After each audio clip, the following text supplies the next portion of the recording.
It's now officially confirmed that Kawhi Leonard wants out of San Antonio and wants a trade, preferably to the Los Angeles Lakers. So the best case scenario for Kawhi to get traded would be the Lakers, but the best scenario for the Spurs would be to get a trade for Kawhi with the Boston Celtics. So we're going to look quickly at how Kawhi could end up in Boston and how that would look, and then we're going to look at how a trade to the Lakers would look for Leonard. The Boston Celtics can easily make the best offer in the league for Kawhi Leonard. They still have first round picks and guys like Marcus Morris, Jaylen Brown, and Terry Rozier to trade. And if you watch my video on the Boston Celtics problem, you'd know that they need to do something with those young guys quick.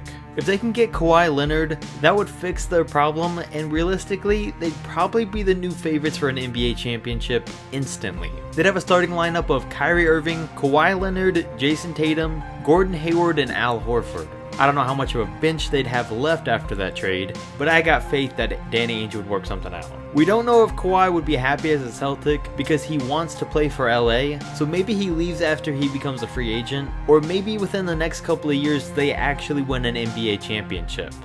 It's possible because Kawhi's the perfect guy for the Celtics. Kyrie Irving left the Cavs because he didn't want to be playing in LeBron's shadow, but Kawhi is just as much an MVP level player, and he's the most quiet guy in the NBA. He's not trying to build a legacy that would shadow Kyrie, and he only makes headlines when he has an insane game. So the dynamic of Kawhi Leonard and Kyrie Irving would be a great fit. And then besides that, he's only 26, so he fits in perfect with the rest of the young Celtics roster. And Al Horford. He plays a fast style just like they do, and he brings the lockdown defense that I'm sure they're gonna appreciate. I think that he fits much better on the Celtics than he does on the Lakers, and personally I'd much rather see him end up in Boston, and I'm gonna get to that in just a second. But if this move did happen, it would actually finally give an Eastern Conference team, besides one containing LeBron James, the chance to win a championship. And then as for the Spurs side of things, they can get a deal revolved around Jaylen Brown, Terry Rozier, and some of their first round picks, or they could even center a trade around Gordon Hayward. I've mentioned this in a couple videos.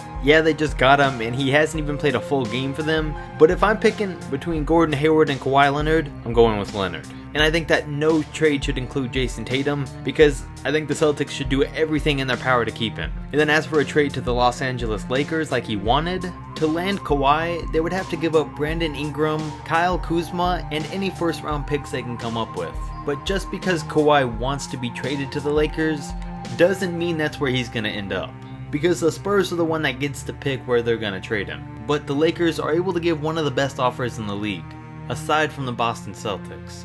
But for the sake of this video, let's just say that everything does go right for the Los Angeles Lakers. So this means that not only can they get Kawhi if they play things right, but they can still sign 2 max players. Personally, for the past few weeks, I've seen LA being the most likely destination for Kawhi, LeBron James, and Paul George, but I didn't really think that they could all end up on the same team. I thought LA had a real chance at getting 2 of the 3, but now to think that they can both sign there to team up with Kawhi Leonard sounds like a little too much. But I mean, it wouldn't be the first time LeBron's teamed up with 2 star players. And we've seen crazier things happen in the offseason. So if the Lakers do end up getting Paul George, LeBron James, and Kawhi Leonard, could they all dominate the NBA like it looks like they could on paper? Would they be our 2019 NBA champions? I mean, we're talking about 2 guys that have led their teams to NBA championships in Kawhi and LeBron, and a guy that's consistently led his team deep into the playoffs in Paul George. We're talking about 2 of the NBA's top 5 players and a top 15 player in PG-13. 3 moves like this onto one team would make it a pretty similar offseason to Durant joining the Warriors. As for how well they'd all play together, well, they do all naturally play the same position at small forward, but they also can all play the 1 through 4 pretty much just as well. They're still going to have Lonzo, but besides that, I don't know who they'd still be able to afford as for their role players. But with that big 3, Leonard and PG-13 can play off the ball on offense and still be effective, and on defense, they could pretty much switch everything and dominate. If we're talking about wondering if this is really a championship team, then we'd have to see how they stack up against the team to beat right now in the Golden State Warriors. they got 3 lockdown defenders to put on Kevin Durant, Steph Curry, and whoever else gets hot that night, whether it's Clay, Draymond, or someone else. And then on the offensive side, Golden State still has Clay, Iguodala, and Draymond to stick on those 3 guys too, but in the past, any of those guys have proven that no matter who you put on them, they can still go off on any given night.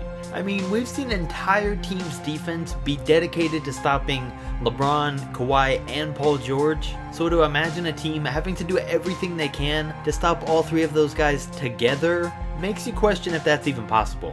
Because right now with Durant on the Warriors, nobody's been able to stop them. But I can see Golden State still having a better bench next year, but LA would have their former assistant coach in Luke Walton going against them in every game. So there's a lot of different possibilities here and a lot to think into, but one thing that's for sure is we would be seeing 2 former league MVPs in Curry and Durant be going up against another former MVP in LeBron, and a guy that could easily win one of his own in Kawhi Leonard, and you'd throw Paul George in there too. But with all that being said, I definitely think that Lakers team could beat the Warriors in a 7-game series. I mean, in terms of skill, they'd have one of the top 1 or 2 big threes of all time. If this did actually happen though, it's only going to add to the NBA's super team problem even more. Whether the Lakers played the Warriors or the Rockets in the playoffs, you'd have 5 of the top 15 players in the league playing in one series. The entire season and the entire playoffs would be pointless and boring and even more predictable than it already is, and the championships would mean even less than they do right now.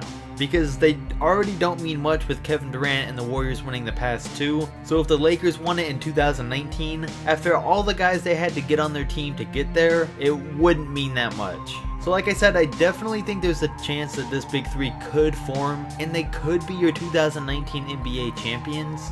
But even if you're a Lakers fan, do we really want to see this happen? Comment and let me know.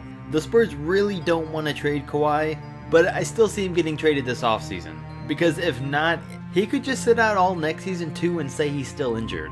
But I know there's a lot of other places Kawhi could end up, so if you don't believe in any of this and you don't think he's going to land on the Lakers or the Celtics, comment down below where you think the Spurs are going to trade him. Don't forget to like, subscribe, and I'll catch you next video.